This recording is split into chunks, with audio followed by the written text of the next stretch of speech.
Hi, friends. I'm Laura Adams, and you're listening to the Money Girl Podcast. Thanks so much for downloading and joining me for this week's show.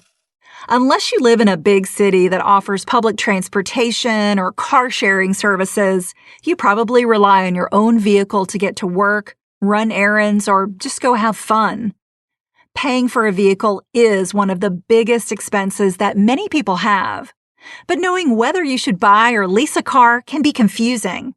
So in this episode, I'll explain the cost of buying and leasing a car. My goal is to help you understand the basic pros and cons of each option and how to get the best return on your investment depending on your lifestyle, budget, and financial goals.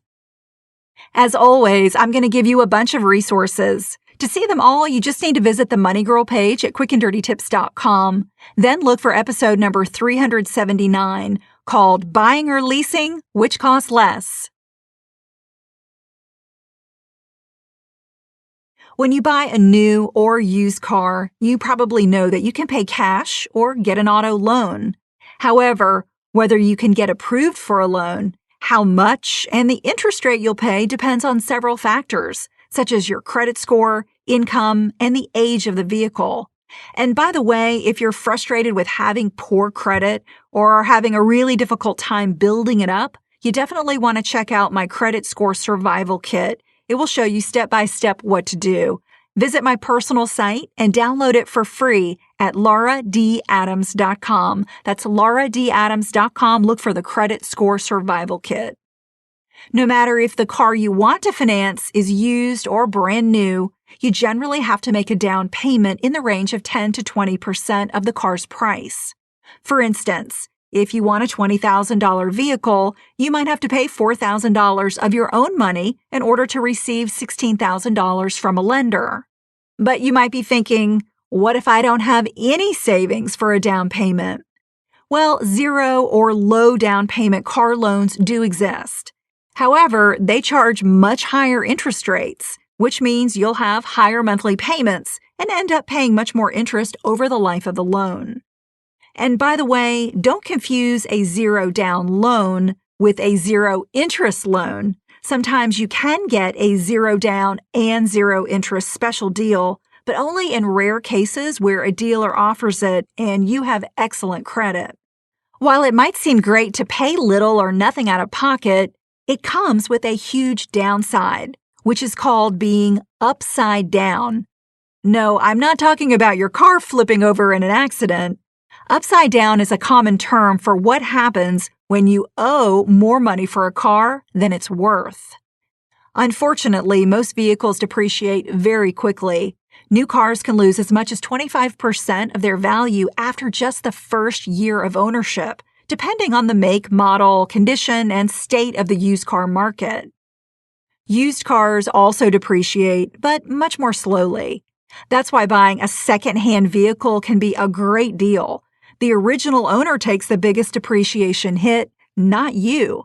The vast majority of vehicles that I've purchased have been pre-owned for this very reason. After accounting for depreciation, sales tax, and registration costs, it's easy to see why you can be upside down right away if you make low or no down payment on a vehicle. Here's the problem. If you need to sell the car or it gets totaled in an accident, you might not receive enough money to pay off the loan. A buyer or an insurance company will only give you market value for a vehicle, not what you still owe on your loan. You might have to make up the difference from your own savings. The best way to prevent being upside down on a car loan is to make as big a down payment as possible, so you have equity in the vehicle. That also increases your chances of getting approved for a loan in the first place. It will reduce your monthly payments, cut your interest expense, and offsets the inevitable depreciation. While buying a car, especially a brand new one, can be expensive, ownership comes with privileges.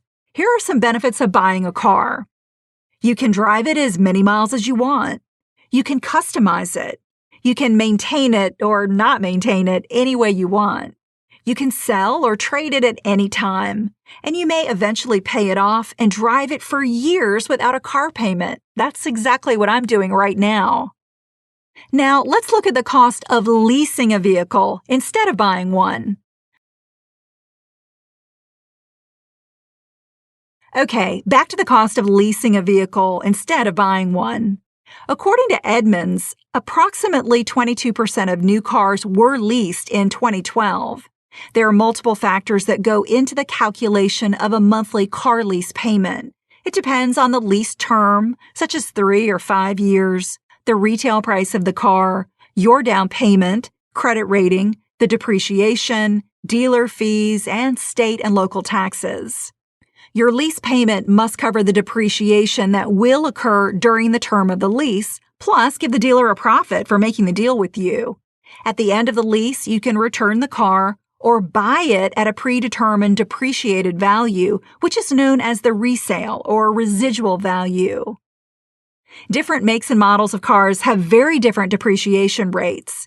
The higher the residual value, the more it's worth at the end of the lease, and the lower your lease payments will be. So remember this: vehicles that depreciate the least are the best to lease. To research vehicle prices and depreciation rates, use some of these terrific resources: Kelley Blue Book, TrueCar, Edmunds, Web2Cars, and Auto Traders. And I'll put links to these resources in the notes for this show on the Money Girl page at quickanddirtytips.com. Here's a quick and dirty tip. Leasing is just another form of financing, so it's still very important to negotiate the price of the car, which is known as the capitalized cost, just like you would if you were buying the car. Focus on the capitalized cost more than the amount of your monthly payment. Monthly lease payments are typically lower than loan payments for the same vehicle over the same term. But in general, the cost of leasing is more expensive over time because you are not building any equity in the vehicle. I mentioned that owning a car comes with privileges. Well, leasing a car comes with restrictions. For instance, you can only drive a certain number of miles, such as 10 to 15,000 per year, without having to pay a per-mile penalty at the end of the lease. Additionally, you're responsible for routine maintenance, and you can't make any modifications or upgrades to the car. However, there are some benefits to leasing that may make it worthwhile. Your monthly payment may be substantially less than buying the same vehicle. You can drive a new car with the latest options and safety features. You'll likely be under a manufacturer warranty during the lease term, which protects you from having to pay for major repairs. And you don't have to deal with selling or trading in your old car. If you decide to buy a new vehicle, make sure the manufacturer isn't planning to make any major changes to the body style in the next year or two.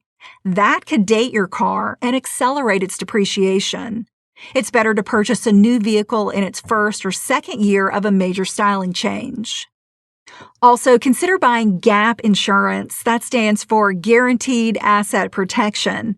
That's insurance that eliminates the problem of being upside down on a car that we talked about. It covers the difference between what you owe for a car and what the insurance company gives you if your car is totaled or stolen. It's usually sold separately, but can also be bundled into the cost of a car insurance package. If you decide to lease, you can choose to purchase the vehicle at the end of the lease term.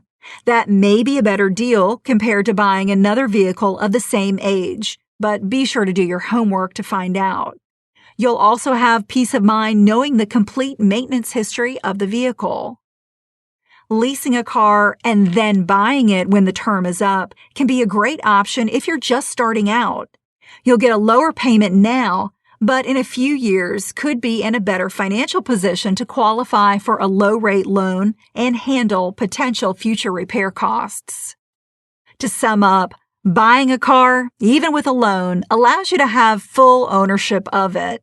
Leasing one, on the other hand, allows you to use it for a set period of time only, with limited privileges. If the convenience and benefits of leasing are appealing, make sure you understand what they cost compared to buying. Use a buy or lease calculator to help you crunch the numbers, and I'll put a link to one in the show notes. But if saving money over the long term is your primary financial goal, then buying a vehicle is best. Make a commitment to drive it until the repair costs begin to exceed the cost of replacing it. And once your loan is paid off, a good tip is to keep sending the same amount of money to a savings or retirement account to easily build wealth for the future. If you have money questions that you'd like for me to cover in a future podcast or newsletter, send them to money@quickanddirtytips.com, or you can post them on the Money Girl Facebook page or tweet me at username @LauraAdams. And if you're enjoying the show and are getting value from it, I'd love to know. The best way to do that is to post a 5-star review on iTunes. I want to highlight a few recent ones. We had a 5-star review from Mother Mercy who says, "Short, sweet, and very practical. I learn more here than from most money magazines, websites, etc." That's awesome. Thank you. And Howard OKC says, "I'm a loyal Money Girl listener who has followed since episode number 1. The show is right in duration. Not too long, not too short." Howard, thanks for being such a long-time listener. And Hypervelocity says, "Love this podcast. She always has great tips and advice." Thanks so much for submitting those recent reviews. I'm glad you're listening. Cha-ching!